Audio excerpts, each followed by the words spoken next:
shenanigans.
Happy Monday.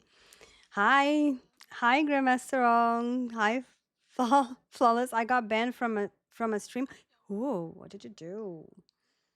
I would never think Grandmaster Ong would be banned from somebody's stream. Oh my gosh.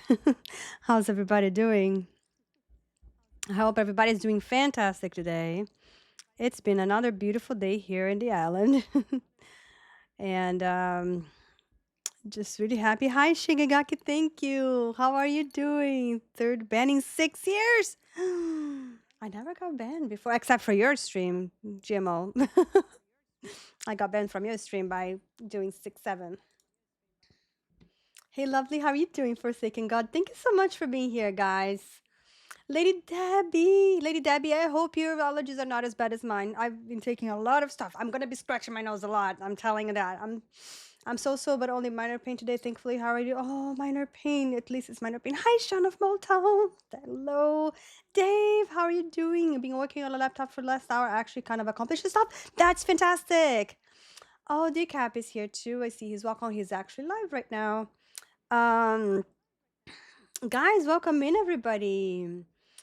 We need to give a little time for people to show up. I was hoping Jambra was gonna be here because I actually am doing this a lot for her too, and Dave and a lot of us will need this.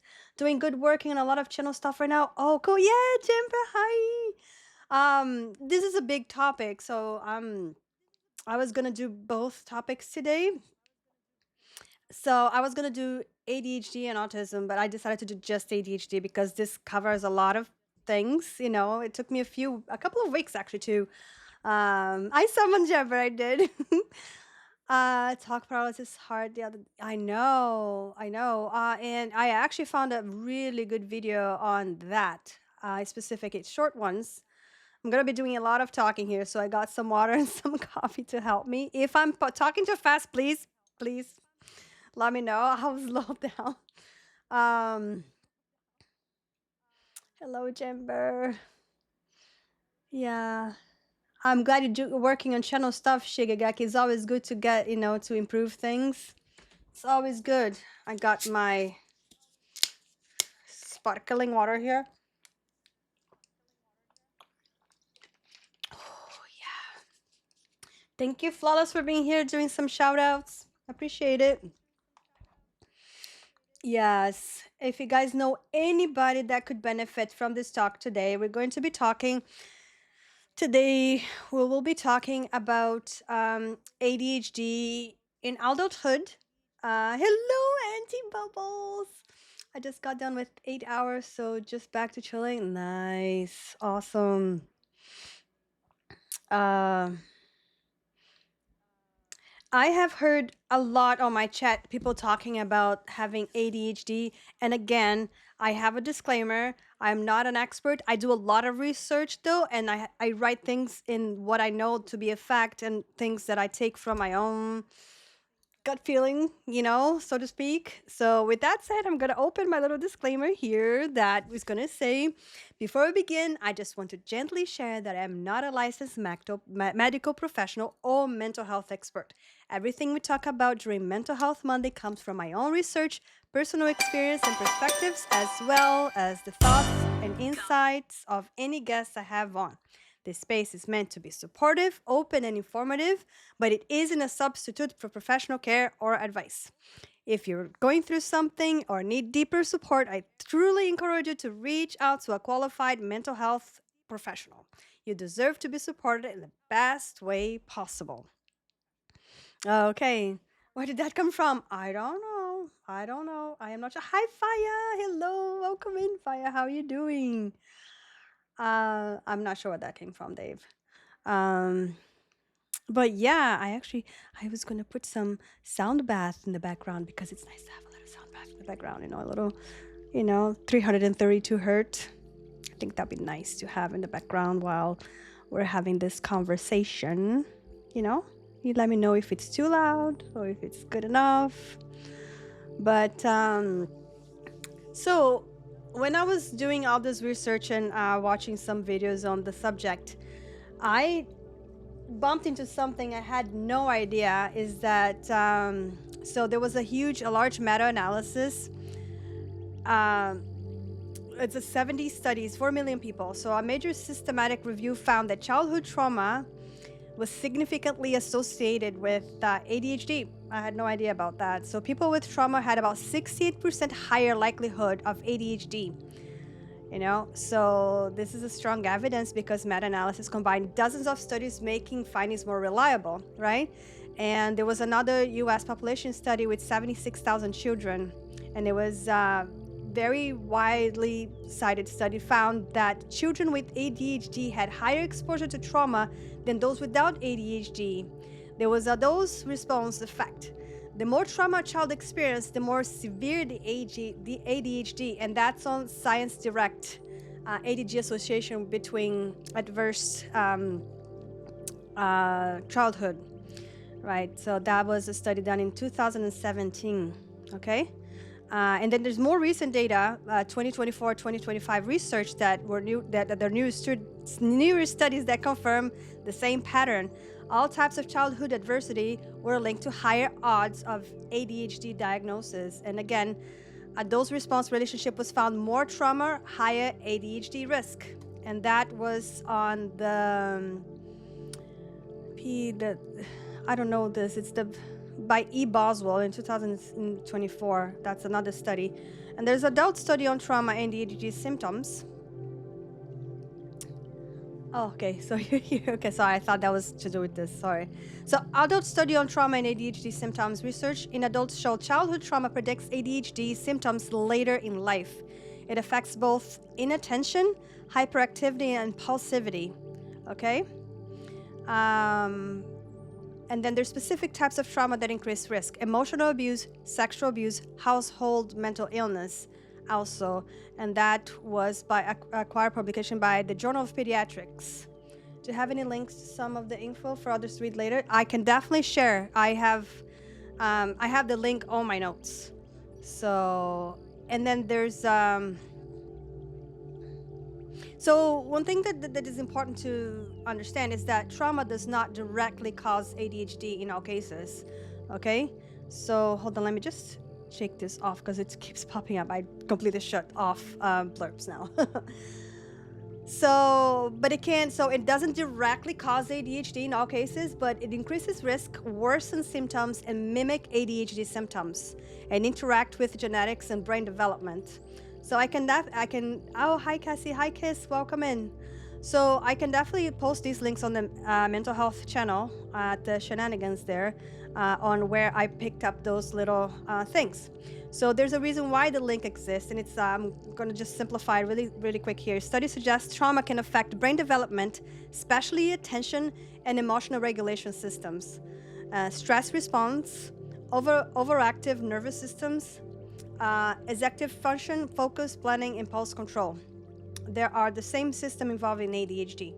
Okay, so the bottom line is this is a strong scientific evidence that linking ADHD and childhood trauma. I had no idea about that. And actually, I watched a video 2 weeks ago by Garber Mate that he's talking about the link because he got diagnosed with ADHD. He was 50 something years old.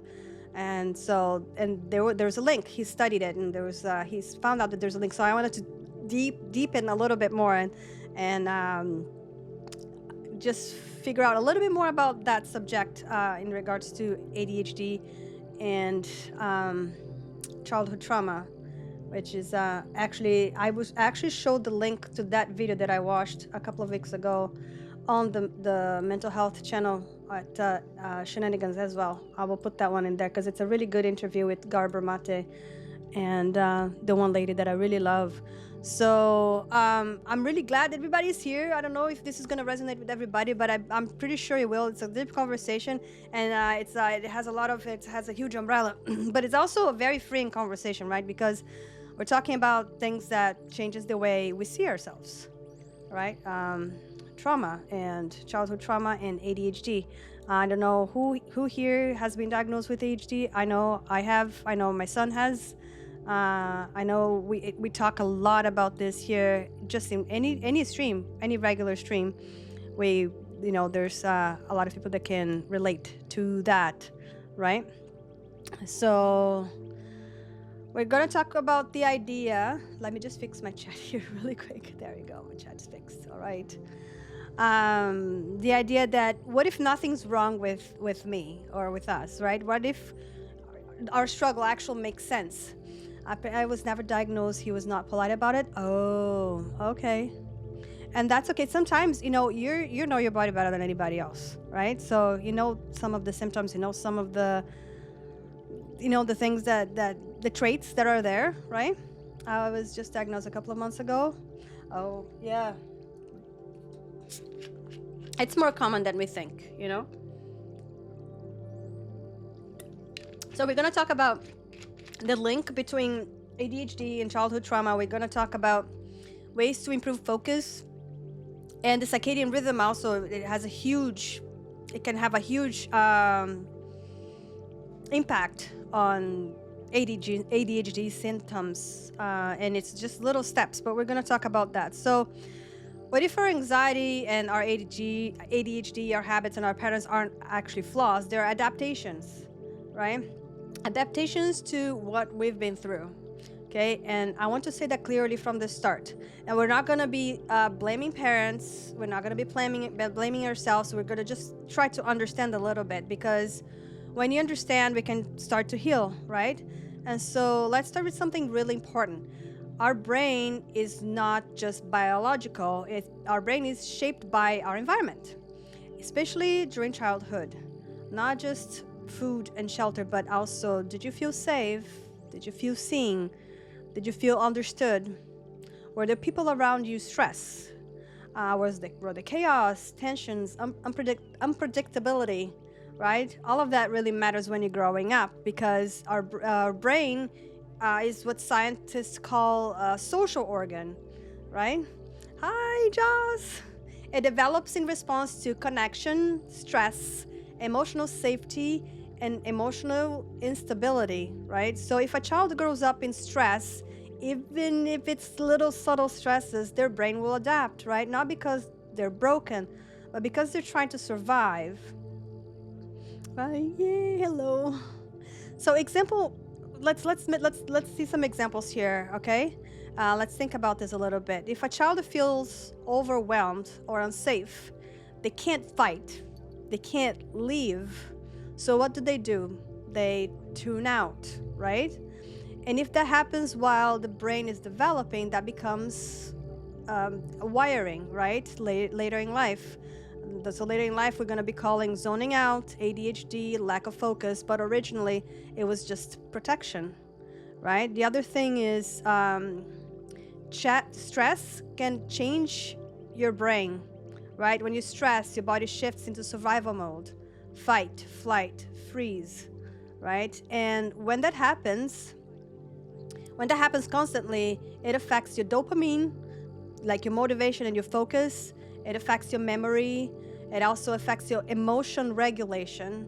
So if someone grew up around stress and feeling unseen, being neglected, or feeling pressure, or needing to be perfect, their brain adapted to that environment. So the diagnosis describes you, but it doesn't explain you, right? It's just a diagnosis. Labels like ADHD or anxiety describes behavior, but they don't answer why did your brain develop this way, right? So I'm going to put a little quick video here. It's just a 5-minute video because what we're talking about is really deep, and I want to really let this whole thing sink in. When we come back, we're going to talk about addiction, coping patterns, and how to actually start healing. But in the meantime, I'm going to show a little video about adult ADHD. Okay, so let's get that. Oh, here we go. Yeah, I need to make this thing a little bit easier to do, but here we go. So this is going to be, this right here. Hold on. Where's my OBS? There you are. I'm gonna mute.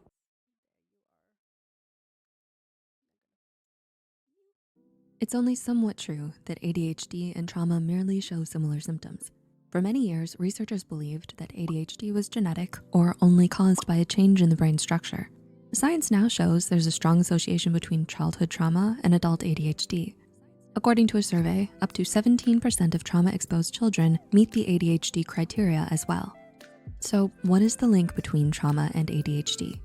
The American Psychological Association defines ADHD, attention deficit hyperactivity disorder, as a behavioral symptom characterized by 6 or more symptoms categorized as either inattention and/or inactivity. These symptoms usually hinder social, academic, or occupational functioning and begin to appear before the age of 7. While trauma is an emotional response to a disturbing experience resulting in extreme fear, anxiety, or other deep psychological upsets, such as dissociation, helplessness, confusion, and other disruptive feelings. Although we've seen portrayals or have societal notions as to what ADHD is and what it looks like, recent studies point to its correlation to trauma. To truly understand ADHD, we must try to understand where it comes from. However, while comparing both conditions, it's important to understand that in psychology, nothing is black and white, says James M. Greenblatt, MD, medical director at Psychiatry Redefined and author of the ADHD book, Finally Focused. Meaning that trauma does not directly nor immediately cause ADHD, or not all ADHD is a result of trauma. A 2018 survey conducted by Paul Fruin and his team, Lifetime Traumatic Stressors and Adverse Childhood Experiences, found that many ADHD patients experienced a form of early childhood trauma or trauma suffered in utero. These traumatic events became stressors with long-lasting consequences. In some, the consequences were expressed as ADHD when they reached adulthood. This new study breaks the old thinking that ADHD only expresses itself during early childhood. A 2019 study by Zuning Cheng and colleagues, Associations Between Adverse Childhood Experiences and Health Outcomes in Adults Aged 18 to 59 Years, explains how adverse childhood experiences change the structure and functioning of the brain, making these children more at risk of developing mental or somatic disorders. Because adverse child experiences, also known as ACEs, alter cognitive and affective processing and heighten sensitivity to stimuli, it's no wonder that ACEs can cause ADHD. This study is further backed by a 2017 study that compares ACEs scores and indices to ADHD diagnosis and severity. The study found that children with ADHD had more traumatic experiences in their childhood than other children. Now, to be clear, trauma or ACE does not just encompass physical trauma, but also emotional and sexual trauma, neglect, socioeconomic hardship, familial mental illness, neighborhood violence, and other factors. These researchers found a significant correlation between a traumatic childhood event and the severity of ADHD. Interestingly enough, ADHD does not only express itself during childhood. It can also manifest itself in adulthood. Because the ACEs or trauma cause long-lasting changes, these changes may take a while, depending on the social environment, to manifest.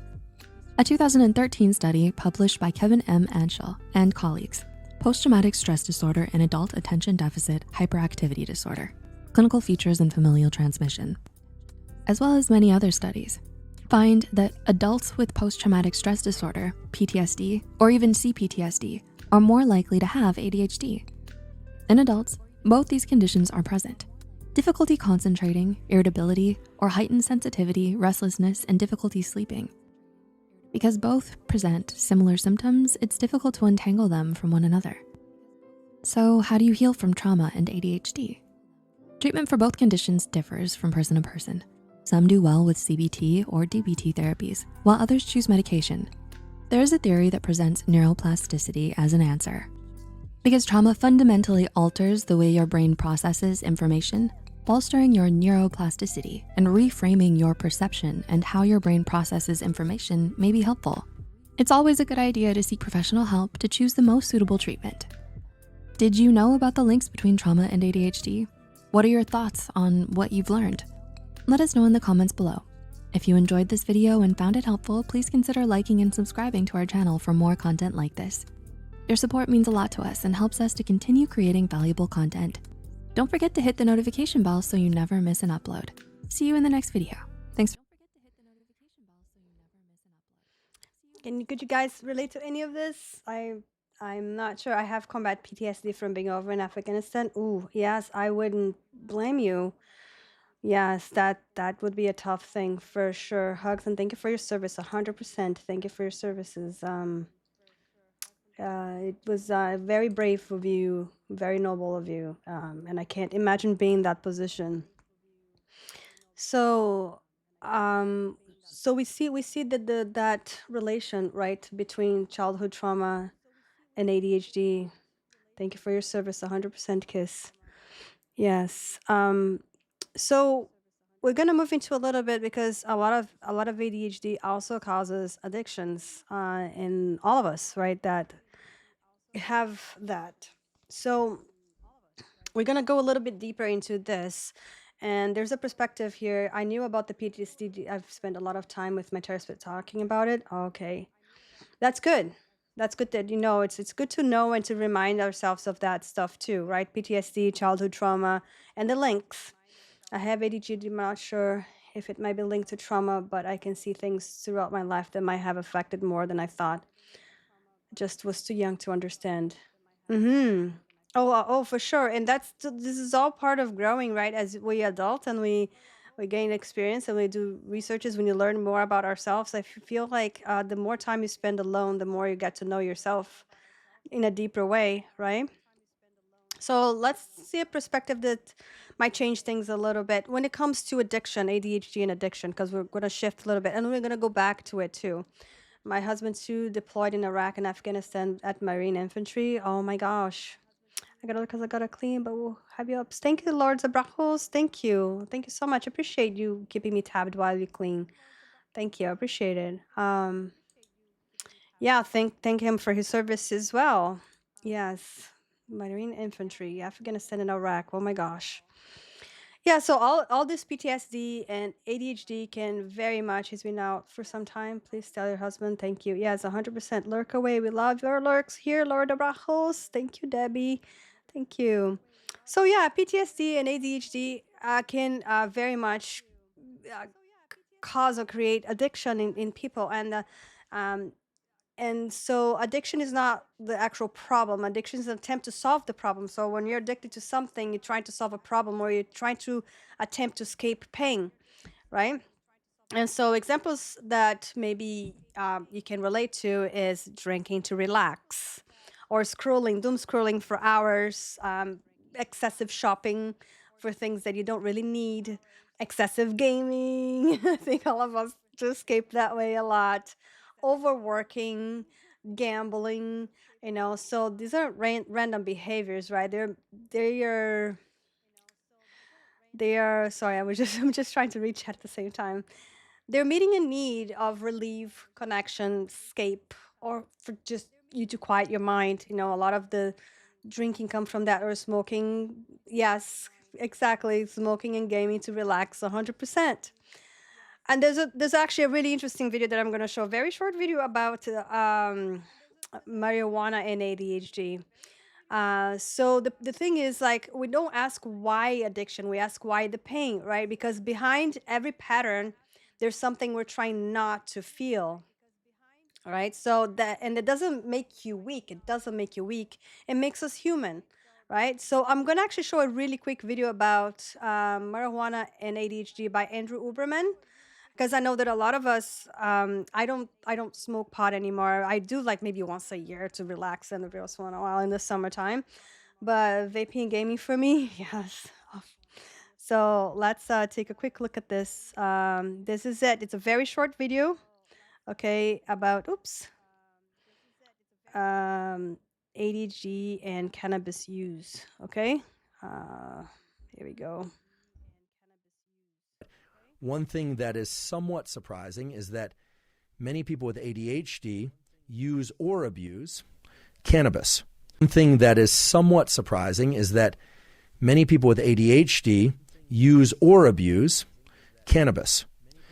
You might think, well, why would they do that? Because I thought that a increase in dopamine is actually what's going to lead to heightened levels of attention, and that's what these people and children crave. Well, it turns out that cannabis also increases dopamine transmission in the brain, but because of the other chemicals it increases, namely serotonin and some components of the cannabinoid and opioid system, it creates that kind of alert but mellow feel. THC increases dopamine and increases neurochemicals that can also create a state of calm. So it's that sort of middle ground. One thing that is Yeah, so this is a little segment from a very long video by Andrew Uberman that I would also put on the. I will also add on to the. Hi Ultima. Yes, Andrew Uberman is the best. I will add this video also. It's a 2-hour video, but yep, my ADHD feels exposed. In fact, it does help my brain. It's actually that's what he was talking about. He actually talked a lot longer, and I wish I clipped that little bit, but it's good actually. Apparently, of course, everything in moderation. I'm not telling anybody to get stoned out of your mind all the time, but apparently for people with ADHD, it's actually beneficial. Instead of a bunch of drugs, which is totally fine too. Drugs are fine as well. It's just what fits. It's not all cookie cutter. Everybody's different. So I know, I thought everybody would think it's bad, but yeah. So a lot of us grew up, learning things like don't be too much, be nice, don't upset people, take care of everyone else. So what happens is we disconnect from ourselves, right? We choose attachment over authenticity, and so we stay liked, but we lose ourselves in the middle of it, right? I haven't since my oldest born 13 years ago. Yes, I used to all the time on my 20s and early 30s, and then I stopped. And then here, every once in a while, like if I go camping, I'll do it like a little bit, but it has to be the weakest thing because I'm super, super, super sensitive to it. So when we lose ourselves, to stay liked, it creates stress, it creates burnout, anxiety, and even physical illness, right? Hi, Brad, I love you. And even physical illness. So, and the healing starts here. So the empowering part of all of this is that if your environment helped shape this, it can also reshape it. We're not stuck. So this like, first of all, we have to get curious. Instead of saying, I need to stop this habit, we're going to ask, what need is this meeting, right? Example, scrolling equals escaping, or drinking equals relief or numbness, like we're trying to numb ourselves. And overworking maybe equals trying to seek validation, right? So, and we have to learn to be ourselves again. A lot of us aren't used to silence and stillness. Aurora, hello, welcome in, first time chat. Welcome in. I can't go camping, allergies hate me. I know, yeah, for sure. I love camping, so I go camping a lot.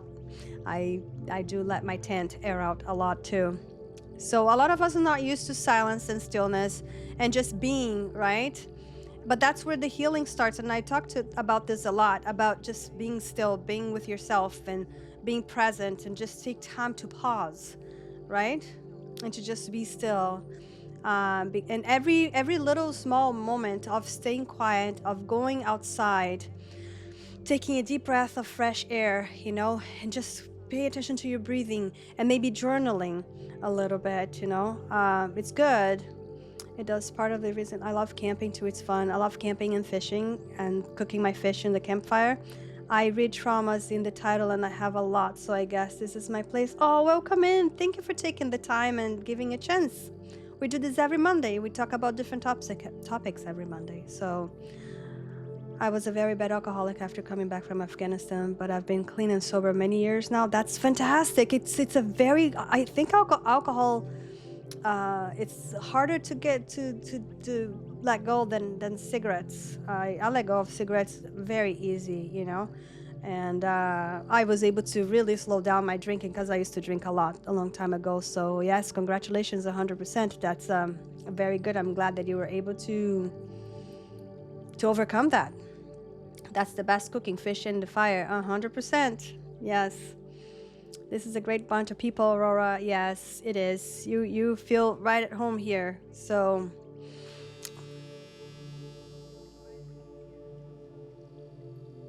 yeah, that was my dryer. So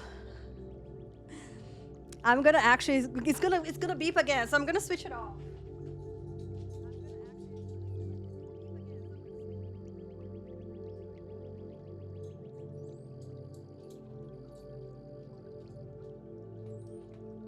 Okay. All right. I can't switch that off. I can't like switch that beeper off. It sounds like there's an alarm going on, you know? Um, I'm just mediocre at best. No. I'm Chance. My ex-girlfriend died 2 years ago. That's why she's... Oh no, my father used to beat me and my mom.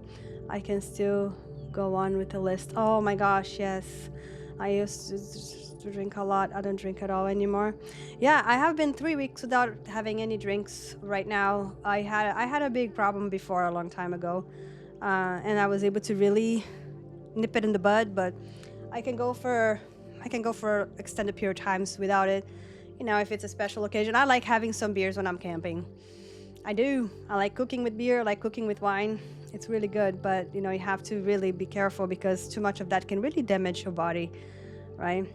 I'm so sorry, Aurora, that you've been through all of this. This is really tough. It's really, really tough. Oh, Cloudy's here. Hello, Cloudy. Yes, trauma is, but there's a way on the other side. There is another side to the trauma. Even sometimes we can think of not, and there is, and you know, and I know that you can have these thoughts of ending your life, but trust me, you're here for a reason, and there's a purpose for you to be here. And not English is not my native language either, Aurora. So thank you for being here. Gotta keep it at a safe distance. It's very easy. It's very easy. It's like one of those Venus flytraps, you know, the petri dish. I forgot. No, it's like I forgot the analysis of it. But if you're not careful with it, it's a slippery slope. It can get really bad very quickly, and you don't even realize about it, right? Yeah. So sorry to hear. That must have been rough. I know how it is to collect traumas. It's like one attracts the other, but the more reason to try and to find communities like this and to find connection through sharing. 100%. When we share, we take some load out and we can get different perspectives to help us overcome some of those traumas, right? It's important. You're doing good with it. Even English speakers can speak English. Oh, for sure. 100%. Jimber, thank you for how is my beautiful doing today. Hope you're well. It's nice to see everybody talking to each other. So one of the things that I was talking about is just being with yourself and going outside, breathing some fresh air, and journaling. Journaling is really good. I have my grateful journal that I write every morning before I get up and get my day going. It's really important to me to get the gratefulness, because there's always something to be grateful when you wake up. We're getting this chance to be here in this human form. You know, every day that we wake up is another day, another chance that we get. So I write here my gratefulness and also my goals, and but everything that I'm grateful for in that moment that I can remember at that moment that I wake up, and it sets up a good day, a good start to the day for me. This is what I do. I do a little bit of journaling too, but the gratefulness is really important to me. The grateful book before I get, getting all the computers on and everything. I write the gratefulness, then I do a little bit of stretching, and just spend some time with myself and getting to better myself. Cry a lot. That is, even for the hormones I take for transition. Oh, the transitioning hormones can be really tough for sure. Wow, yeah, that can be heavy. Claudia, thank you for the 20-day stream streak. Thank you for the 20 stream streak. Thank you for always being here. Gratitude is so important. Oh my gosh, practicing gratitude. If you do it every day, it makes a huge difference in your life. Trust me. So one important thing to ask yourself is also to learn how to say no. Okay, this is a big thing. Where do I struggle to say no? How does that affect me? What am I afraid will happen if I say no? Chaos MacDuck, thank you for the lurk. Where did I learn that fear, right? To say no. It's important to say no, to be able to say no. And what am I not saying yes to when I don't say no? I'm not saying yes to rest, joy, creativity, peace, and time with myself. right? So whenever you say yes to someone that you don't want to, that you really deep inside don't want to say no, you say no to yourself, you know? So, Kiss! Oh my gosh, thank you. That was so sweet of you. Thank you so much for the 1,000 bits. Oh, thank you, Kiss. I appreciate it. That is very kind of you. You don't need to, but I'd really appreciate it. Thank you so much. You know? So, I'm going to show a couple more videos, but first I want to say that nothing we're struggling here came out of nowhere. Nothing we're struggling came out of nowhere. There is a reason, there is a story, and there's a path forward. There's always a path forward, no matter how hard it may seem right now. There's always a path forward, and you're gonna look behind and you're gonna take something. If you don't fall into the victim mentality and you try to learn from, you know, every experience in life, there's a path forward that you're going to look behind and you're going to see what you took from that defined who you are then. There's a lot of things that I've been through in my life in the past that have made me a much stronger person today. So we're not broken, we're adapted, and we do get to choose differently, okay? So if any of this is resonating with you, just know that you're not alone in this, not even a tiny little bit. So I'm going to show now a video of 5 signs of inattentive ADD and ADHD, and a video about ADHD burnout. And I think some of us here can really relate to that, including Dave, the whole burnout thing that I was talking about. This video, I think you can relate to this, okay? Burnout, 100%. So when we're back, we're gonna talk about ADHD and the body clock, because ADHD and our body works completely different than you know, the people that don't have ADHD. So, do you make dinner? You have a good dinner, Aurora. It's hard though. You go on. You go through that path in front of you, but then something else happens. How many times can you build a house again from ashes? I have rebuilt so many times, and you know, when I actually started growing, you know, I had to rebuild so many times. I have no idea. When I actually started growing is when I stopped feeling sorry for myself and I started learning from how things didn't work. Like, that didn't work, that didn't work, that didn't work. This pattern is not working. What can I do going forward so I can avoid all that pain, right? Because you can learn a lot from the past if you don't fall into the victim mentality and feeling sorry for yourself forever. You know, there's always something to learn from pain. Pain is a great invitation for growth, you know, in our lives. So it's exhausting to be responsible. Oh, tell me, Santoki, I'm the oldest one of my family of 4. Yes, I hear you. It is exhausting, and I'm still here, single parent. You know. You're like the next. Oh, thank you. Thanks. Me too, family of 3, yes. And now I'm still, you know, you create this backbone that you're like, you know, you have to be strong and you don't have a choice. You just kind of have to go. Wolfgangs, welcome in. Thank you. It is exhausting, but, you know, right now, I don't have time to not just keep going because I have a little man that I have to raise. I don't have time to stop and feel sorry for myself. I have to, okay, this is here. How do we get through this? What do we do next? And I don't have time to, you know, because I have little men depending on me now, right?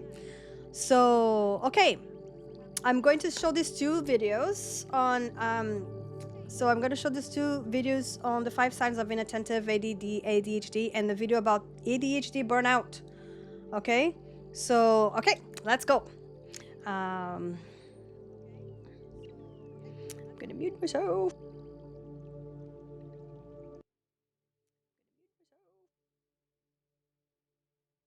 Hey Psych2Goers, welcome back. You may have heard of ADHD, but what about ADD? And what do you know about ADHD? Attention Deficit Hyperactivity Disorder is a behavioral syndrome with characteristics of inattention and impulsivity. ADHD is a general label that houses 3 different types: hyperactive, inattentive, or combined. These separate terms refer to how the symptoms manifest themselves. However, when most people think of ADHD, they only imagine a hyperactive student running around a classroom. But that's only one of the ways in which ADHD may manifest itself. Inattentive ADHD, or ADD, can be associated with the student who stares at the window or unwittingly ignores the work in front of them. It's a term used to describe a neurological condition with symptoms of inattention, distractibility, and poor working memory. To help you learn more about the less talked about hype, here are 5 signs of inattentive ADHD. Number 1, often daydreaming or is easily distracted. Do you get distracted all the time? ADHD is typically associated with hyperactivity, but it would be stigmatizing and incorrect to assume that people with ADHD do not have moments of inactivity. Instead, inactivity is a predominant characteristic of inattentive ADHD, which at times may get misinterpreted as tranquility. This inattentiveness is not something you can control, but is usually a byproduct of lack of focus. This tendency to daydream or be distracted all the time can be problematic when it comes to doing schoolwork.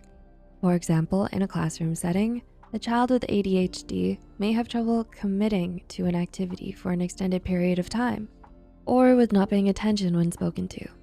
In adults, this sign can manifest itself in the same way. Number 2, is bored quickly. Are you always bored? Boredom itself is not a sign of a neurobehavioral disorder. In many cases, it just means your brain needs more mental stimulation. However, in the context of ADHD, frequent bouts of boredom can point to difficulty sustaining mental effort. Overstimulating environments or activities can produce a sense of boredom because the constant barrage of stimuli can cause your brain to feel overwhelmed. Because of this, it shuts down or becomes bored as a response. Number 3, does not pay close attention or is careless. Do you struggle to pay close attention to things? Another symptom of inattentive ADHD is the tendency to overlook details and as a result, make careless mistakes. Perhaps you fail to proofread documents or emails before sending them. This can end up affecting your productivity or quality of work and lead others to believe that you're not serious about your tasks. For children, this symptom may affect them the most during exams, since they may accidentally skip entire sections of a quiz. If you struggle a lot with this symptom, you may want to try telling yourself to slow down. It might feel uncomfortable because your brain wants to jump to the next thing, but try to challenge yourself to spend a little longer on what you're doing. Number 4, forgets routine chores. Are you always scolded for not doing your chores? Oftentimes with inattentive ADHD, your mind can feel like it's running 1,000 miles a minute, and you end up forgetting certain things along the way. Unfortunately, this forgetfulness may present a struggle in school or work environments, since you may forget to complete or hand in assignments or tasks. This can cause others to label your behavior as laziness, but that's not what it really is. If this is something you struggle with frequently, you may want to reach out to a trusted friend or supervisor to let them know what's really going on. It may also be helpful to speak to a therapist, as they may help you create a plan that makes it easier for you to remember chores and tasks. And number 5, avoids tasks that require focus. A final sign of inattentive ADHD is the tendency to avoid tasks that require focus. Since many people with ADHD experience difficulty controlling their focus, it should not come as a surprise that many will avoid tasks that require a lot of it. Here, it's important to note that we do not want to generalize and say that this applies to everyone with ADHD. Also, even if it does apply to you, your will and desire to do what you want to do, even if it requires a lot of focus, will eventually win out. A way to help with this is to try breaking up large tasks into smaller, more doable ones. To help you go through with the chore, you can try coming up with something that works and suits you. It could be having a friend or family member send you reminder texts to complete tasks. If you need more assistance or guidance, you can also reach out to a therapist for help. Do you have a lot of trouble focusing? Let us know in the comments below. If you find this video helpful, be sure to like, subscribe, and share this video with those who might benefit from it. And don't forget to hit the notification bell icon to get notified whenever Psych2Go posts a new video. The references and studies used in this video are added in the description below. Thanks for watching, and we'll see you in the next video. Are you always worn out, unmotivated, and struggling to cope with life's demands? At a first glance, people may mistake the signs of ADHD burnout as someone being lazy. But here's the harsh truth.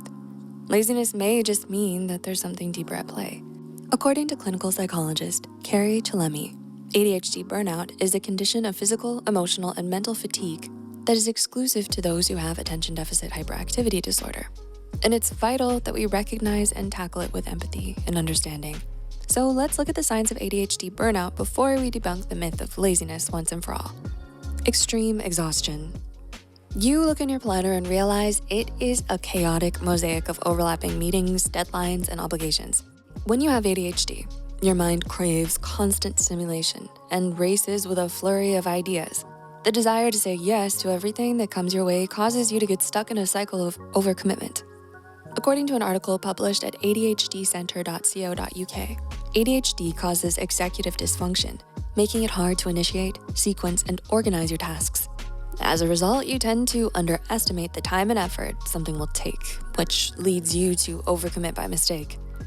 When you take on too many tasks and commitments, eventually you will experience extreme exhaustion. Paralyzed. Consider a situation in which you desperately need to do something, anything really, but you're simply overwhelmed by your surroundings and become frozen in place. Despite the importance of multiple tasks demanding your attention, somehow you can't seem to get started on even one of them. Licensed clinical social worker Shangli Yang explains that people with ADHD may feel completely paralyzed by their seeming incapacity to take action, even though they want to. When you have too much on your plate, you feel overwhelmed, and as a result, you experience paralysis in several areas of functioning. You may get mental paralysis, where you have a flurry of thoughts and emotions in your mind, causing you to find it difficult to talk and express your thoughts. You can also experience task paralysis, where you procrastinate and avoid doing the things you need to do because of your long to-do list. And to top it off, you may be paralyzed by too many choices in the daunting task of making a crucial decision. Foggy. Have you ever felt like a fog is blanketing your brain? You have a slower reaction time in processing your thoughts, and finding appropriate phrases to communicate what you wish to convey is more challenging. Clinical psychologist Kendra Kabala shares that brain fog is common for people experiencing ADHD burnout. Staying focused, being organized, and remembering all the small details becomes the hardest thing to do.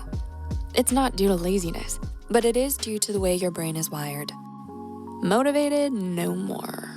Clinical psychologist Ellen Littman explains that in ADHD, dopamine, a neurotransmitter involved in motivation and reward processing, is frequently dysregulated. It's difficult to take pleasure in ordinary activities when the reward system of the ADHD brain is underactive. In dopamine-deficient brains, high stimulation behaviors trigger a release of dopamine, resulting in a surge of motivation. After that surge and reward, their motivation instantly declines as they return to baseline levels. When ADHDers endure burnout and chronic stress, their dopamine levels might drop even more, making it more difficult to feel pleasure or motivation. Productivity killers. Do you find it harder and harder to stay focused long enough to complete a task?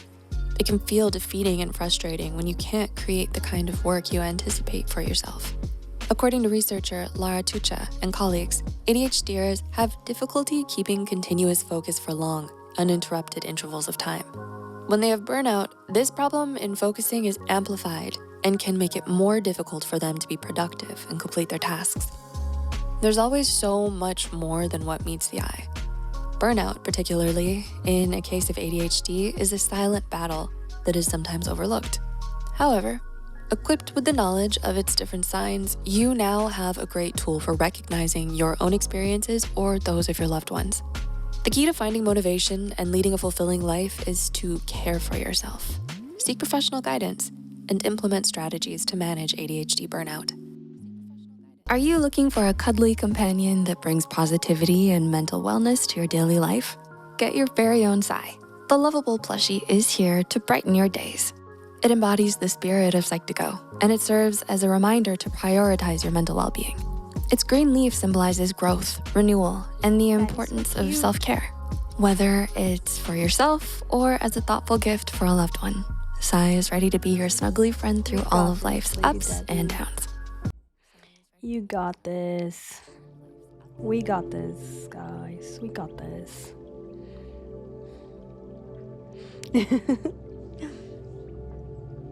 Ain't gotta call me out. If you're not here when I start, that means you're sleeping. I call you out. And we're gonna talk about sleep patterns actually next. ADHD and your body clock. And this is not just for ADHD people, this is for everybody and the body clock. But ADHD and the body clock are completely different. So Dave, you gotta hear me out here, okay? You who sleeps in this economy? I know, we gotta work all the time. There's no time to sleep, is there? Jeez. Oh dear. Oh dear. Speaking of getting called out, I'm calling everybody out now. Oh my gosh. We're still fighting today. Ooh, after Mental Health Mondays, I want to go watch you guys 1v1. Oh, that's gonna be ugly. Oh my gosh. Oh my gosh. So, is the music okay? Is it too loud compared to my voice? Is it all right? I hope it's okay. Let me just take a little sip of water here so we can talk about the body clock.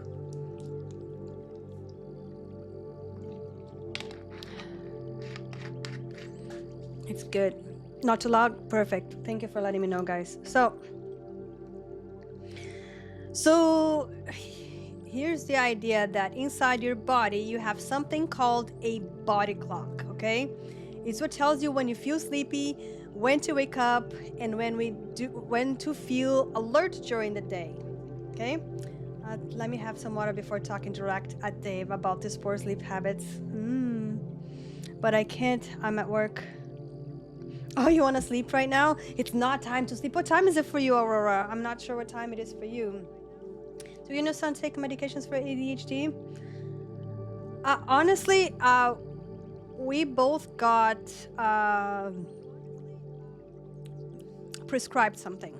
And I personally don't like to take it because it is amphetamine, and I don't want my kid to have his brain. If it was something that would help rewire the brain, that's one thing.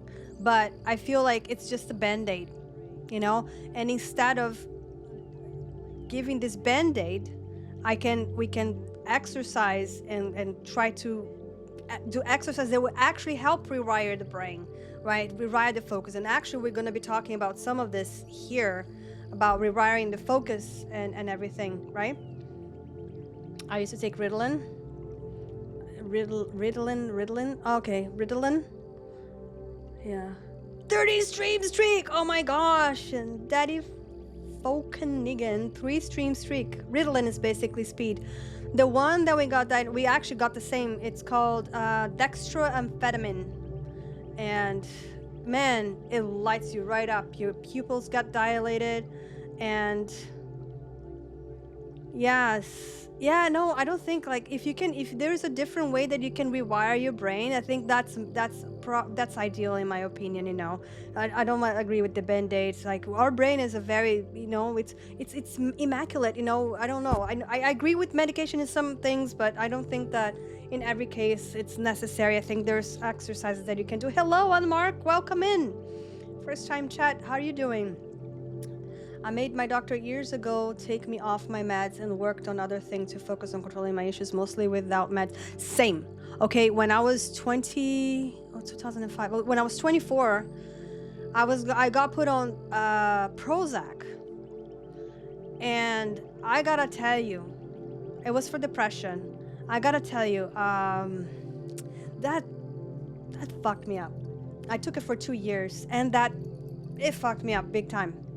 Sorry about my language, but it was not good for me. Not good for me. And after that, I was just like, I am going to find out other ways to cope with my depression, which in the end, it was anxiety. It wasn't even depression. It was anxiety, you know?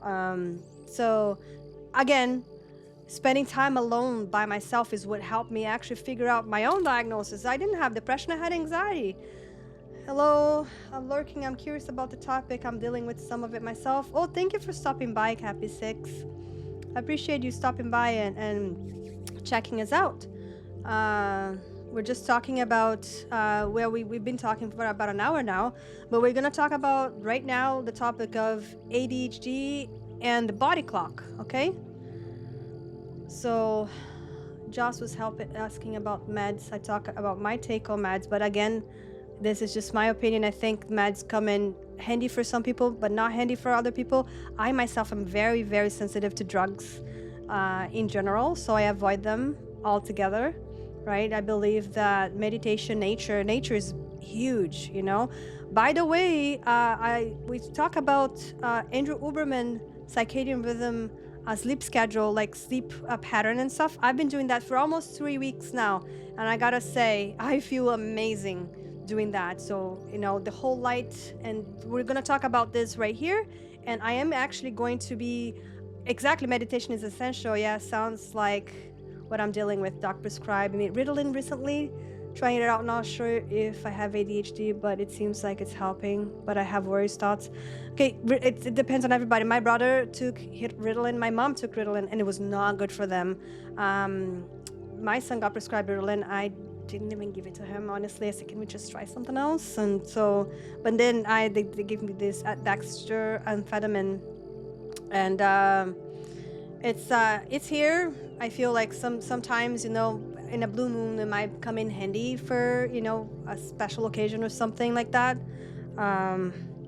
So yeah, but I try to stay away from it, because there is ways to rewire your brain. There is ways to rewire your patterns that your brain goes through.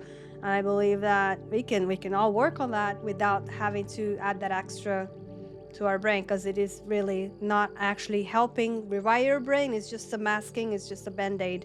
And I believe that the work has to come from within us. Yes, my mom described it zombie-like. Yes, yeah, and that's it, right? So you gotta weigh it out. Like, I have my opinion. Again, it's different for everybody, but I myself stay away from it, So health is wealth, 100%. The meditation is important.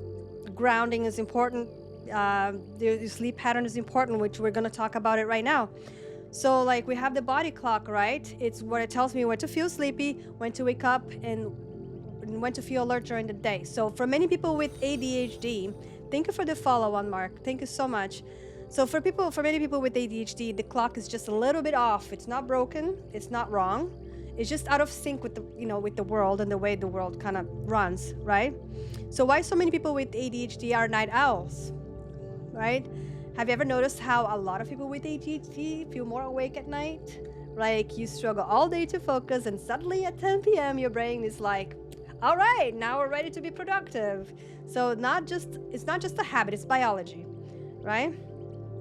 Followed on here, and TT. When my mom decided to take me off the meds, we saw another doctor who asked if I liked video games. More progressive doctor said she should let me play them, and games actually help focus and coordination. That's true. Games can come in handy, but again, it has to be also very, it has to have the balance, right? It has to have a balance, right? So, again, it's not a habit, it's biology. A lot of people with ADHD have what it's called a delayed sleep cycle, okay? Which basically means their brain gets sleepy later than normal, and also wake up slower in the morning. Like, it takes longer to wake up. So it's like their internal clock is running maybe an hour or two behind everyone else's, right? That tracks. So imagine this, okay? Your alarm goes off at 7 a.m., but your body still thinks it's like 5:30 a.m., right? So you're like groggy, you're unmotivated, you're foggy, sometimes it takes hours to wake up. That's why I really need coffee. I need coffee. I do wait an hour and a half before I wake up, after I wake up, to have my coffee, to not mess up with our body schedule. She's spitting facts, Chad. Thank you. And then people say things like, just wake up earlier, right? Just be more disciplined. But it's true. And then you're going to feel bad about yourself, right? But the truth is that we're not lazy. Our body is literally on a different schedule, right? So let's think about what's happening to the brain, right? I want to light those people on fire. I hear you. So let's keep this like super simple. I like that too in the morning, but I'm also sleepy around 8 p.m. Again, me too. I've been getting sleepy at like 7:38 now because I completely shifted my schedule for the past 3 weeks. Like I said, I tried the Andrew Huberman sleep pattern, and man, I feel amazing. And I think everyone should try to do that. I'm gonna be showing here the optimum morning routine. It's one of the videos that I'm gonna be showing here tonight. So let's keep this super simple, okay? Your brain uses two main signals to control your day: melatonin and cortisol. So melatonin tells you when to sleep, right? Oh, shoot. What's happening? Oh. What just happened to my camera? What is going on? Oh my gosh. I don't know what just happened here.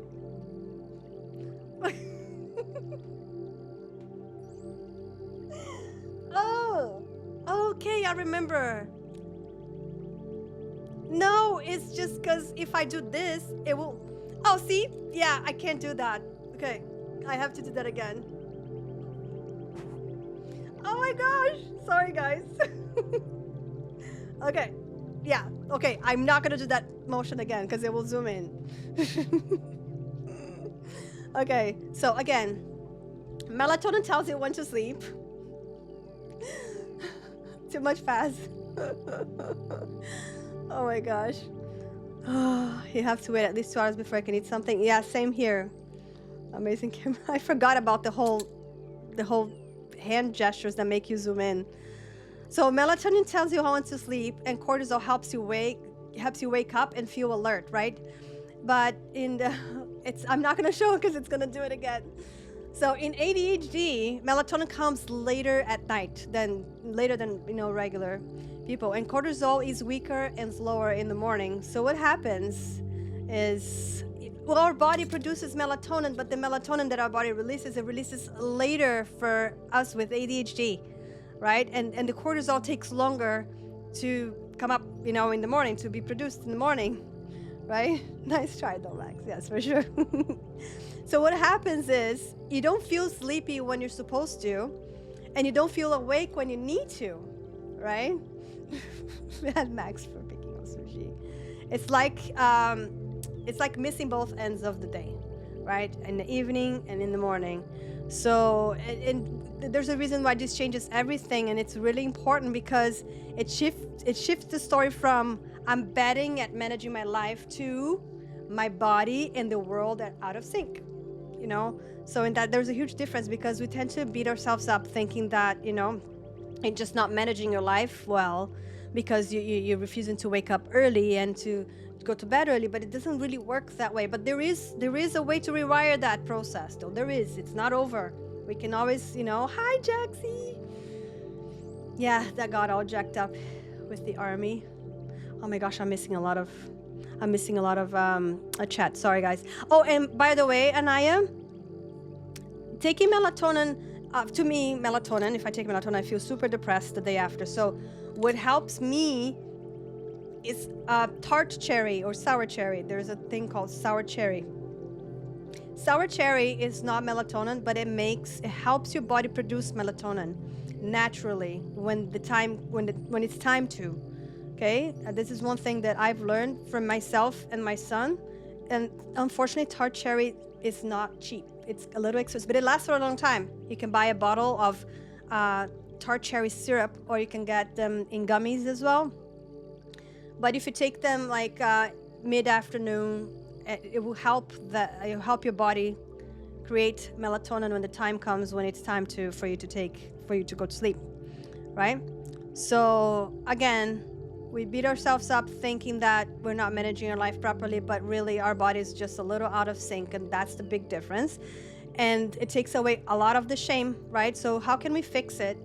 There's a really good news about this. You don't have to fight your body. Like, we can actually work with the body, right? There's something called chronotherapy, okay? Which is just a fancy word of saying using light, timing habits to reset your body clock. So simple things that will actually help are, so a lot of effective and simple things are morning light, okay? Again, Andrew Huberman talks a lot about this. Morning light, getting sunlight early helps your brain wake up properly. So, but let's suppose that it's in the winter, when the days start later and it's super dark until super late. Natural, like iridescent lights, not the LED light, although LED lights will help as well, not phone lights. That's blue light, that doesn't help. But iridescent light help, like the old light bulbs that we used to have. I have a bunch of those. I stocked up on those because they're discontinuing them, but those are the closest light to actually sunlight, right? So turn all the lights on if it's still dark out, if you woke up before the sun, you know, or even if it's cloudy outside, there's still enough photons going through the clouds that will help you get that light early in the morning.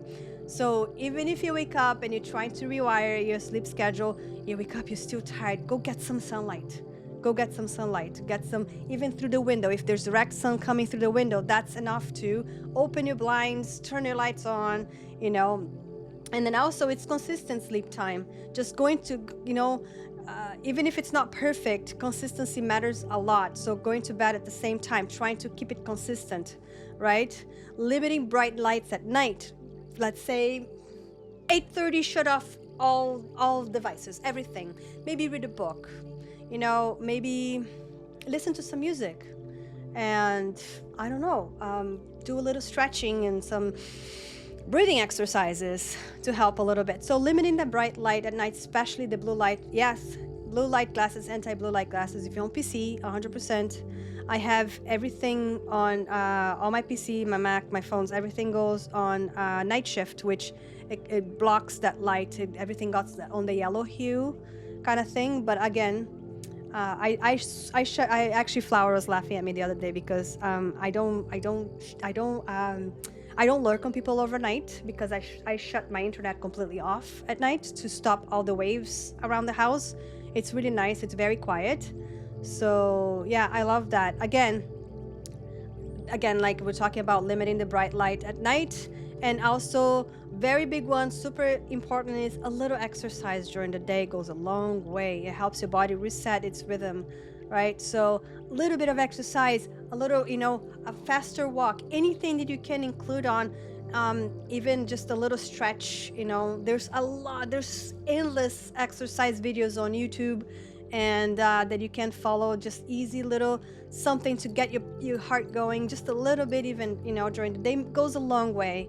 And small shifts over time, like you don't need to fix everything overnight. Like one little thing, one little step goes a long way. And so there was actually a study where people followed a simple routine like this. And in just 3 weeks, they shifted their whole body clock by about 2 hours earlier, right? I stretch every morning just to get out of bed. I stretch every morning too. First, my journal, my grateful journal, and then stretch. You know, I get the house started, and movement is essential to release stress and tension in the body. Exactly, Ultima. Exactly. It goes a long way, even a little bit. There's like exercises you can even do from your chair. That, you know, the other day, a couple of weeks ago, I was in the hospital with Vincent in the ER, and we were there and we were sitting forever. I started like, I didn't feel embarrassed. There was a ton of people there, but I started like just lifting up my knees, you know, just to, and then like stretching, you know, my leg and stuff. I had to move, you know. I got up and I stretched my legs and whatever, you know. Just there's always time to move, you know. Somehow there's always a way to move your body, 100%. So in 3 weeks they shifted the body clock by about 2 hours earlier, and that's huge, right? So that can be the difference between feeling stuck all day and actually feeling functional. And it's just little bits go a long way. So when we look at ADHD this way, it's not just about focus, and it's not just about willpower. It's actually about timing, right? And so maybe the key to having a better, more focused day doesn't start with forcing productivity. It starts the night before, right? Getting your body back in sync, right? So, and I just wanted to say, if you ever feel like you're behind in life and like you can't keep up, like just something is off, you shouldn't think you're broken at all. Like I felt broken for a very long time, and I even used that word to describe myself, and that's not okay. We're not broken, right? We're just a little out of sync. And that's something we can slowly work on a small shift at a time. We don't have to change everything at once. That's overwhelming. That's not attainable. It's just one little step at a time, you know. So I'm gonna show that video that I was talking about, Andrew Huberman optimal morning routine. Okay. So let's watch that, and I hope you can take something. Walks are helpful too. Yes, as a neurodiverse, we need to have movement to get everything out of the system. 100%, Ultima. Super duper. I would love to talk more about this sometime. Oh yeah, for sure. I like listening to music. I love having music in the background, but I really love, if I have a lot to do, I never laugh at you, Sushi.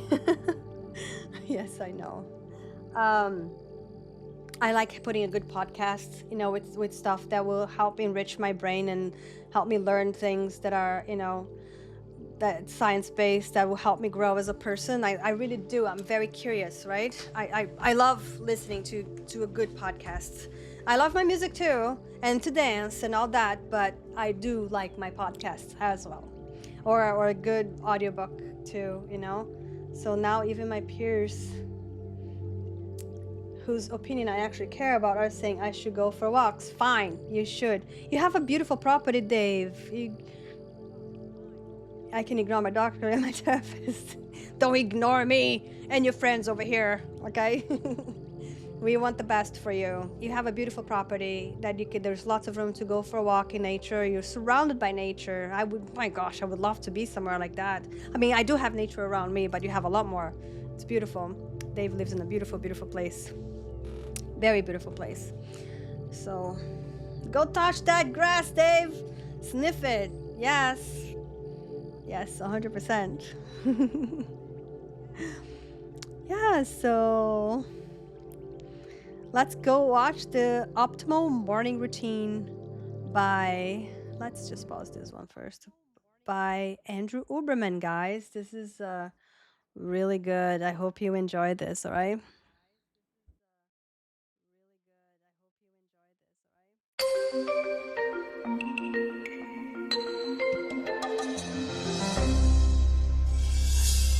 Hello and welcome to a special episode of After School. I'm Andrew Huberman, professor of neurobiology and ophthalmology at Stanford School of Medicine. I'm also the host of the Huberman Lab podcast, a weekly podcast focused on science and science-based tools for everyday life. Today, you're going to learn about practical tools for optimizing your morning routine. So without further ado, practical tools for optimizing your morning routine. There are certain foundational behaviors, do's and don'ts, that set the stage for you to be better at everything. So a lot of times people will say, how can I lift more, focus better, remember things better? It's like, well, let's think about the foundation of that. And that's always going to come back to two elements, and that's sleep and what I call non-sleep deep rest.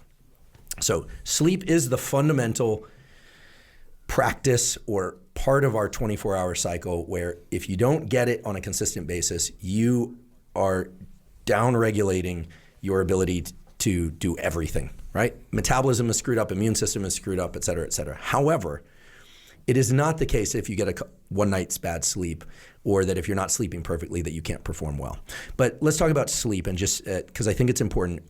The goal for most people, unless you're pulling vampire shifts on deployment or you're a shift worker, and thank you shift workers, we'll talk about shift work, you should try and get really good sleep 80% of the time. 80% of the nights of your life. The other 20%, I hope you're not getting good sleep for good reasons that you enjoy. But the point is that there are a couple things that you can do. First of all, every cell in your body has a circadian rhythm, meaning every cell has a 24-hour circadian clock that's regulated by genes. Think of your body as a bunch of millions of clocks, and you need to align those clocks to a single time. This is why when you travel overseas, your gut goes off, or it's more easily you get sick, or your thinking isn't quite right. The clocks aren't in alignment. They're not entrained, as we say. Number one practice for everything, sleep especially, is try and get some natural light in your eyes within an hour of waking up. If you wake up before the sun, turn on a bunch of bright lights and then get sunlight in your eyes once it comes out. If there's dense cloud cover, there are still more photons, light energy, coming through that cloud cover than there are coming from artificial lights. So try and get 5 to 10 minutes without sunglasses outside in the morning once the sun is out. Most days, if not all days.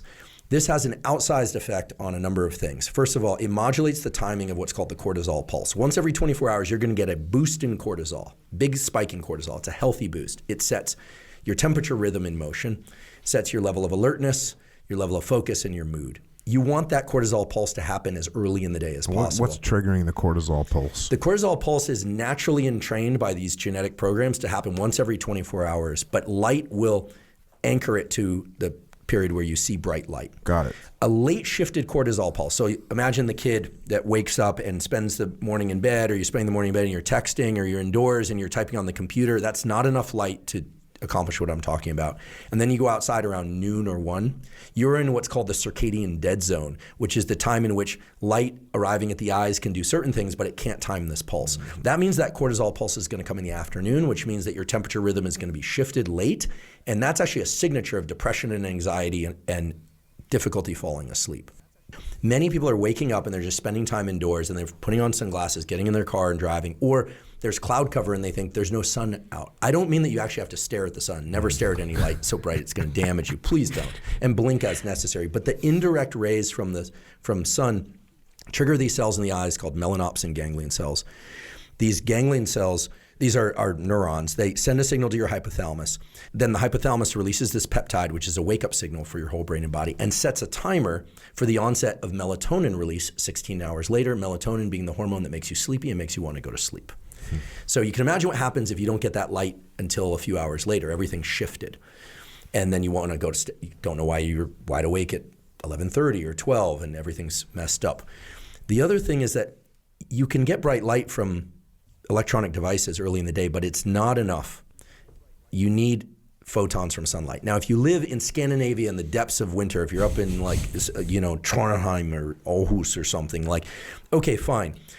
Don't buy an expensive daytime simulator. Get one of these LED light boxes for drawing. They're very inexpensive in comparison. You can find them on Amazon. I don't have a relationship to any of these brands, but they're easy to find, $20, $30. Put that on your desk and just look at that thing for a few minutes in the morning. Not as good, but better than being in the darkness. Then when the sun's out, get outside. This is a huge, huge effect for the following reason. The signal that arrives from the eyes to the hypothalamus also triggers the release of the neuromodulator dopamine. We hear about dopamine as a feel-good molecule, dopamine hits. But dopamine's main role in the brain and body is to drive motivation, craving, and pursuit. It is not the molecule of pleasure, it is the molecule of drive. It is life force. Dopamine is actually the molecule from which adrenaline, epinephrine, is manufactured. And you may notice, you said we crave sun. It also does make you feel good. Here's why. If you think about seasonally breeding animals, let's think about the Arctic fox. Well, the Arctic fox in winter is white, but in the summertime has darker pelage. There's a pathway going from sunlight to dopamine to melanin production in the skin and fur. So animals that transition from light color to dark color, that's all mediated by dopamine. Guess what else happens? The gonads grow. There are animals that I've worked on in the laboratory and that also in humans, it's now been shown in a beautiful study that people who get 20 to 30 minutes of light on their skin, this was a study done in Israel, so they wear an appropriate amount of clothing, but they're sleeveless, no hat, no sunglasses. They were told to go outside 20 to 30 minutes 3 times a week, just in the sunshine. Ideally, they wear shorts also. They measure testosterone and estrogen in men and women. Significant increases in both. And all the associated things of increased passion, blah, blah, blah, blah. That is what they measured in this study. Why? Well, it turns out that light to the eyes, but also light to the skin. The skin is an endocrine organ. It's not just something to tattoo and hang earrings from and put clothing on. There's a pathway involving a molecule called P53 and the keratinocytes, or these skin cells that when sunlight, when UVB, ultraviolet blue light, penetrates the skin, because it can penetrate the skin superficially, triggers these keratinocytes to stimulate a pathway that releases dopamine in the brain and body. So you feel better when you're getting light in your eyes and on your skin, and you're increasing testosterone and epinephrine and dopamine increase. That's why you feel good in the summer months. People in Scandinavia know this kind of spring fever. In the winter months, you want to go through every bit of effort to double or triple the amount of time that you're spending outside in the morning. So instead of 10 minutes, make it 30 minutes.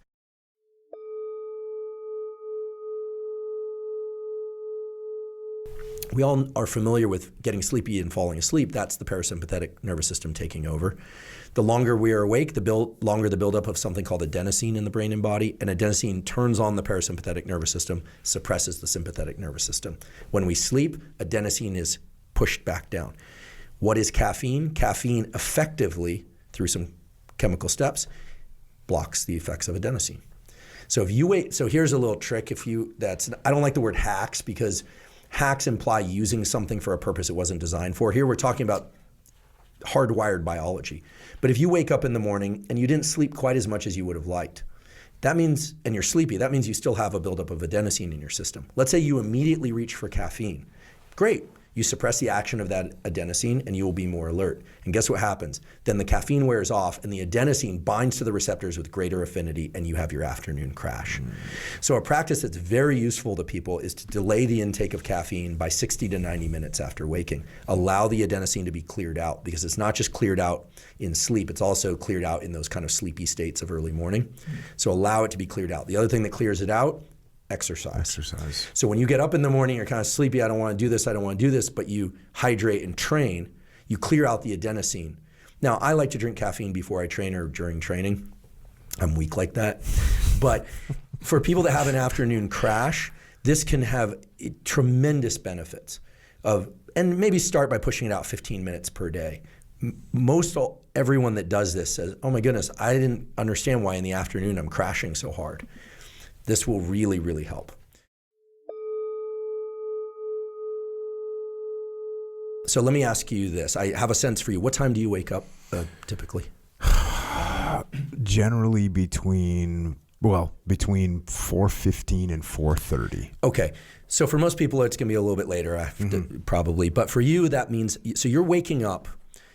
If it's because of an alarm, it's because of an alarm. But if that's your natural wake-up time now without an alarm, that means that your temperature is starting to rise at that time. That's why you wake up. That temperature increase triggers that cortisol release. Now, and that's why some people wake up right before their alarm clock. It's this cortisol pulse, okay? And 2 hours before that, so for you, approximately 2:30 in the morning is what we call your temperature minimum. It's when your temperature is lowest that it's ever going to be in the 24-hour cycle. So the way it works is you wake up because of an increase in core body temperature. That increase in core body temperature triggers that increase in cortisol. And by viewing light at that time, you ensure that it happens at the same time the next day. The clocks of your body are matched to this cortisol pulse. So viewing bright light in the morning anchors it. When we say entrained, through a circuit that involves cells in the eye and cells in the hypothalamus, which then talk to the rest of the cells of the body through a signal, a peptide that's released. Make sure that the temperature starts rising, goes up, up, up, up, up, up, and sometime around 2 or 3 in the afternoon, you're going to hit your temperature maximum.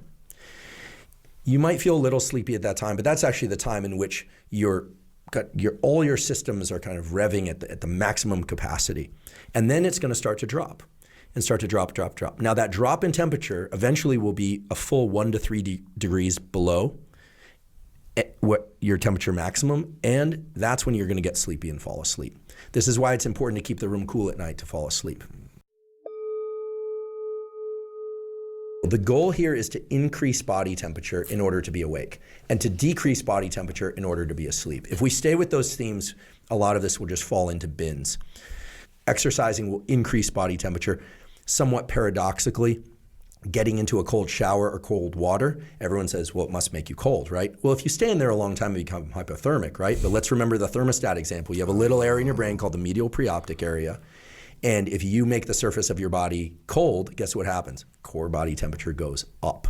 So if you're going to do ice baths or cold showers, I would say do them sometime better than not at all. There's a beautiful paper published in the European Journal of Physiology in the year 2000, which took people and had them sit. They actually had them on lawn chairs in water, a pool. It was a great way to run an experiment. I always say, people ask about cold showers. There are not a lot of experiments on cold showers because think about it, it's very hard to control. Is everyone under the shower the same way, et cetera? You put someone up in water up to their neck, you know what you're doing. So it's experimental rigor that drives that. But they had people get into reasonably cool water, 60 degrees Fahrenheit. So it's not that cold, but they had them stand for an hour. Or they've had people get into very cold water, something like 40 degrees, for just 20 seconds. Now here's what's really interesting. That shock that you referred to is adrenaline. also called epinephrine. And it is released from the adrenals, obviously, but also from a site in the brain called locus ceruleus, a little area of the brainstem that then sprinklers the rest of the brain with epinephrine and wakes up the rest of the brain. So that shock occurs in the brain and the body, and actually the stuff in the body doesn't cross the blood-brain barrier. So you're a two-part system. When those two systems are aligned, it's beautiful. When those two systems are out of alignment, that's not good. So you get into cold water, that's the shock. For the first 30 seconds, for most people who are untrained, your forebrain, which is controlling decision making, is basically suppressed in its activity, and other areas are ramped up. So just know that. People get in and go. Exactly, panic. Just understand that passes. Then what happens is when you get out of the cold, whether or not it's a longer period at 60 degrees or a short period, I would hate to hear that people are only doing 20 seconds, but maybe a minute to 3 minutes at 45 degrees or something. There's a long arc release of dopamine and epinephrine. That's what was shown in this study. In humans, because people always go, well, it's just in mice. No, in humans. And that long arc of dopamine leads to a near doubling or more of dopamine and epinephrine.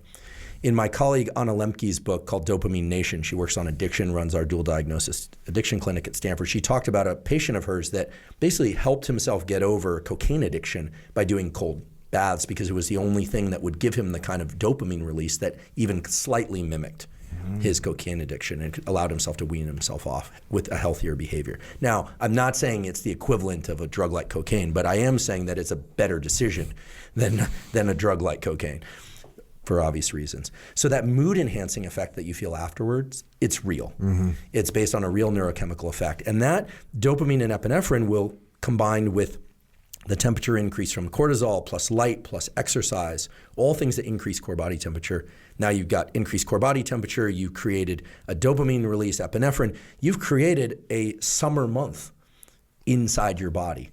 I don't care if you live in Minneapolis in the depths of winter or someplace even as cold as New Hampshire, you are creating summer in your body by doing that. Now, if you live in San Diego or Los Angeles or Arizona and it's the summer and you're staying indoors and you're on your phone and you're not doing any movement until the afternoon, which it's fine to exercise in the afternoon. I realize there's some important benefits of that. And you're laying in bed or you're just walking around the kitchen and you're putting on sunglasses and driving to work. Guess what? You're creating a Colorado winter inside of your body despite the fact that the sun is out.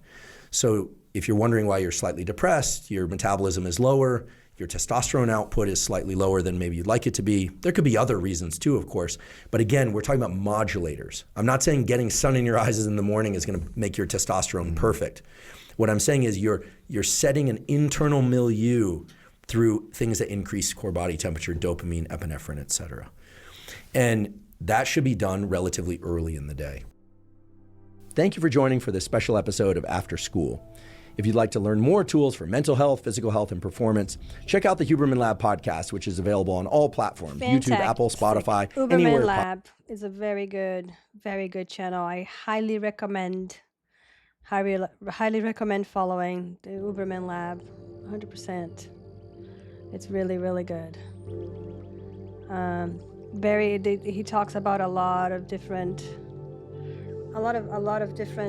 subjects that are all backed by science, all backed by studies, and yeah. So I highly recommend.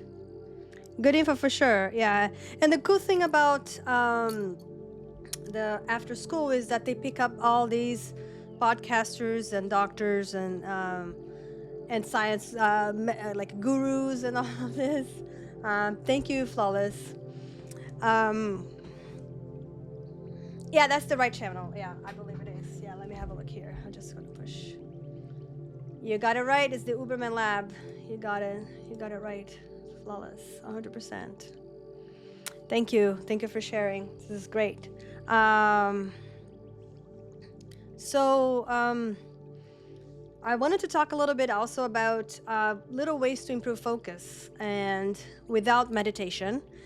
And I would do a meditation that as a final thing for today. But talking about little things we can do. I'm gonna have to go back and rewatch some of this stuff from the Mental Health Monday channel. The irony of long videos on them and Oh yeah, 100%. I get it. I get it. And I don't know if you remember, but my mental health Mondays used to be 4 hours long, and I'm cutting to an hour and a half, 2 hours long, because it is a lot of information. Like you can watch, but again, you can watch a movie, a 2-hour movie, right? It's just about, there's different ways of spending your time and all that. I hope that this platform is being good to add a little bit of awareness and help whoever comes in take at least a little something, right? But again, so I want it's shorter is better for absorbing, for sure. Yes, for sure, I agree. Yeah. So ways to improve focus. Okay, it's really important.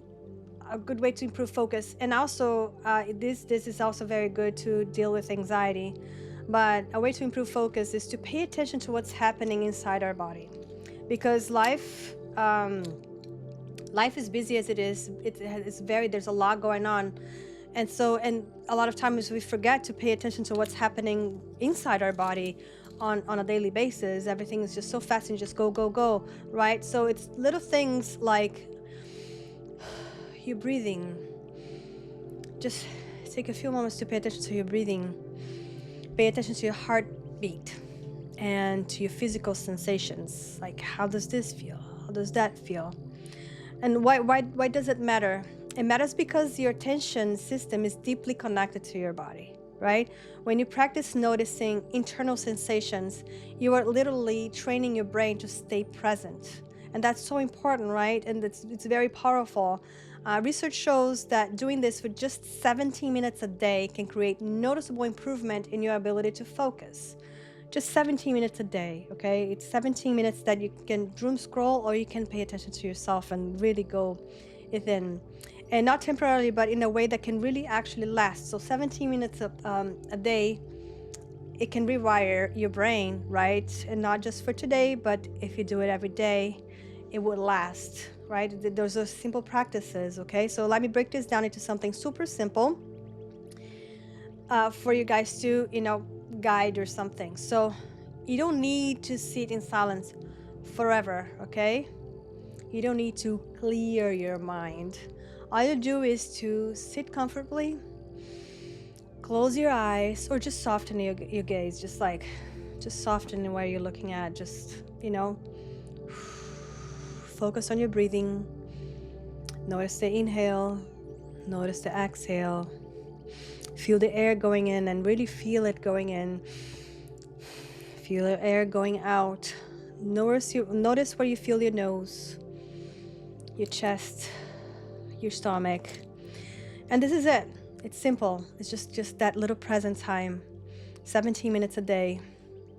And then the important part is your mind will still wander, and that's okay. That's not a failure at all. But every time you notice that your mind drifts, and you can just gently bring it back to this present moment, like Joe Dispenza calls it, the generous present moment. And that's training. That's like when we start training our brain to just stay present. Pay attention to your breathing, your heartbeat, your body sensations, your chest going in, your chest going deflating and inflating, and now all that. And that the more you do this, when your minds wander, and you just bring it back to focusing on that, your body and your breathing and your heart, then the focus gets stronger, right? And so a lot of people quit this kind of practice because, they think that they're bad at it, they can't focus. But actually, if your mind wanders 50 times and you bring it back 50 times, you just did 50 reps, right? It's just an exercise, right? It's like going to the gym, but for your brain, right? Now, if you bring this back into everyday life, when your focus improves, you listen better, you feel less overwhelmed, you enjoy things more, you're more present with people, and you can finish what you started, right? And for streamers, especially us that stream, it helps us stay engaged with chat, react better in games, feel less mentally drained, because we're not constantly fighting our own attention, right? And so So let's take something today before our meditation here. We don't need any complicated systems. We don't need to fix ourselves, right? Our brain just needs a little training. That's all. And this little quiet time would be a good way to start. And a lot of people are not into meditations, but these little 17 minutes of just focusing on your breath, focusing on staying present. And again, if you get distracted 50 times and you were able to shift 50 times, you're exercising your brain to put the focus on here and now. So yeah. So I've been talking about closing Mental Health Mondays with meditation. Are you guys open to that a little bit? Would you like me to do a short guided meditation, like a 3-minute, 4-minute guided meditation kind of thing? 100%? Okay, so I'm going to put on this scene here with the music. Last Monday was amazing. Oh, good. Yeah, and by the way, I'm going to be posting a poll on Shenanigans on next week's topic, so we can decide together what topic to talk next week. And on the 18th of May, I'm going to have Janice coming in as my guest, and we're going to talk about hypnotherapy and ways to improve our life in general. There are like easy little practices to help us better, including EFT tapping, and she's going to also finalize with a meditation that day, which is fantastic. So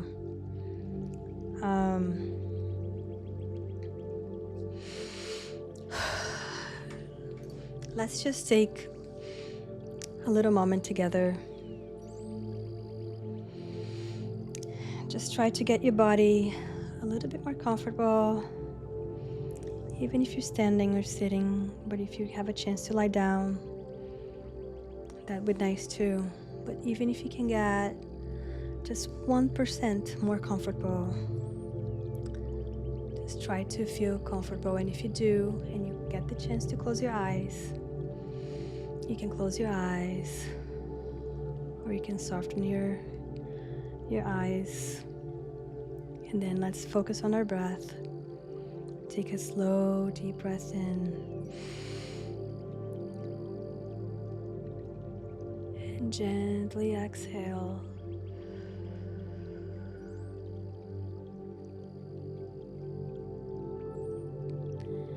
Again, inhale.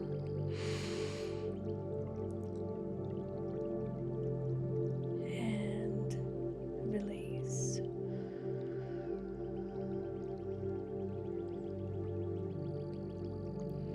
Let's take another deep breath in. Let your shoulders drop. Relax your shoulders. Unclench your jaw.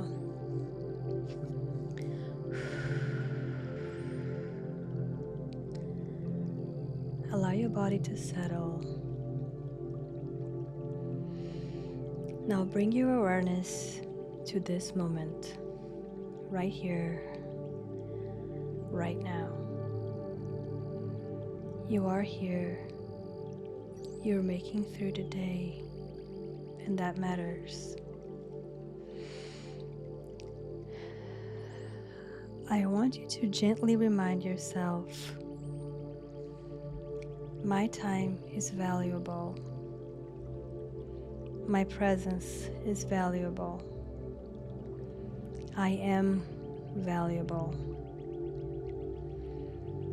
My time is like gold, precious, limited, meaningful, and we deserve to spend it in places where our soul feels full, with people who brings us peace, in environments where we can grow. Take a deep breath in and ask yourself softly, where does my energy feel safe? Where Where does my light feel supported?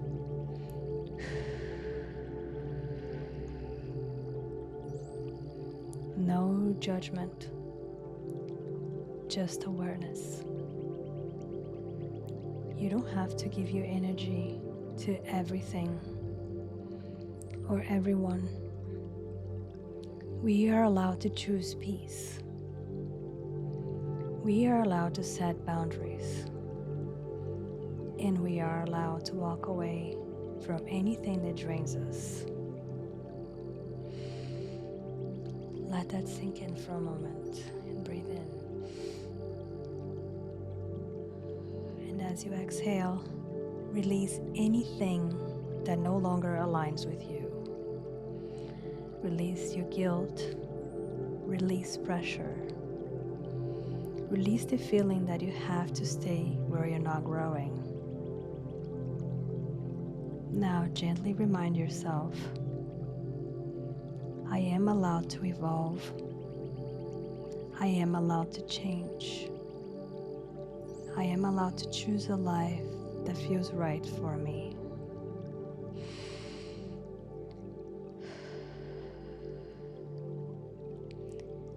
Every moment of your life is a gift, not something to rush through, but something to honor. So let's move forward with intention, with care, and with self-respect. And tonight, as if you leave this space, carry this with you. Choose what grows your peace. Choose what grows your joy. Choose what grows you. Take one more deep breath in.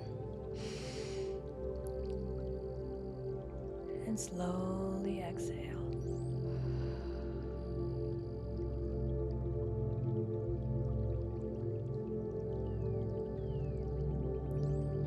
And just take your time coming back. There's no rush.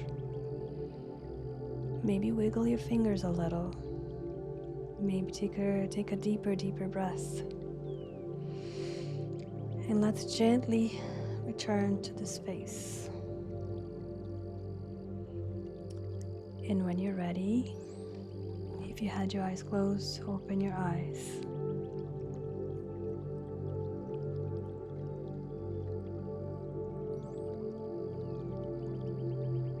I'm really, really grateful you are all here tonight. Whether you spoke, listened, or just needed a place to exist for a while, you belong here. And Mental Health Monday is not about being perfect, because there's no such thing, right? It's about being real. Just being real and truth to ourselves. And giving ourselves the permission to grow at our own pace, right? If there's one thing that I wanted to carry with you tonight, I want you to know that you deserve peace. You deserve growth. And you deserve to take up space in a life that feels right for you. And thank you. So grateful for you. I'm so grateful for you guys being here and taking the time to practice with me. This is so beneficial for me, and I'm glad that we can all grow together in this. So I wanted to take care of yourself tonight. Drink some water, get some rest, be gentle with your mind tonight and always, of course.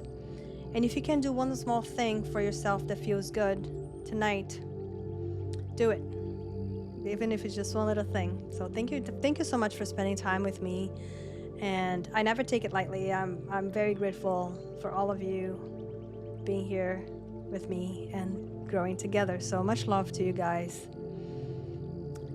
Thank you so much. I'll see you next time. I'm going to actually be reading out to this lady that also does Mental Health Mondays. I've never seen her before, actually. Her name is Arido Trower. And yeah, so let's check her out and give her some love. I love when people do great space for mental health. in different ways. So I would love if we all show her some love tonight.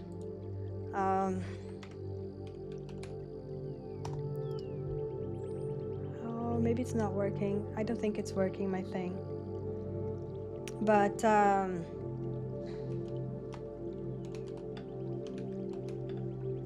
yeah, something was going on. I have to fix that. But we can do a little sushi braid thing if you guys want to, and just show her some love. Check her out a little bit. I think as mental health advocates and supporters should support each other 100%. So much love to you guys. I'll see you guys on Friday. And again, you know, if you just come for Mental Health Mondays, I will be here next Monday too.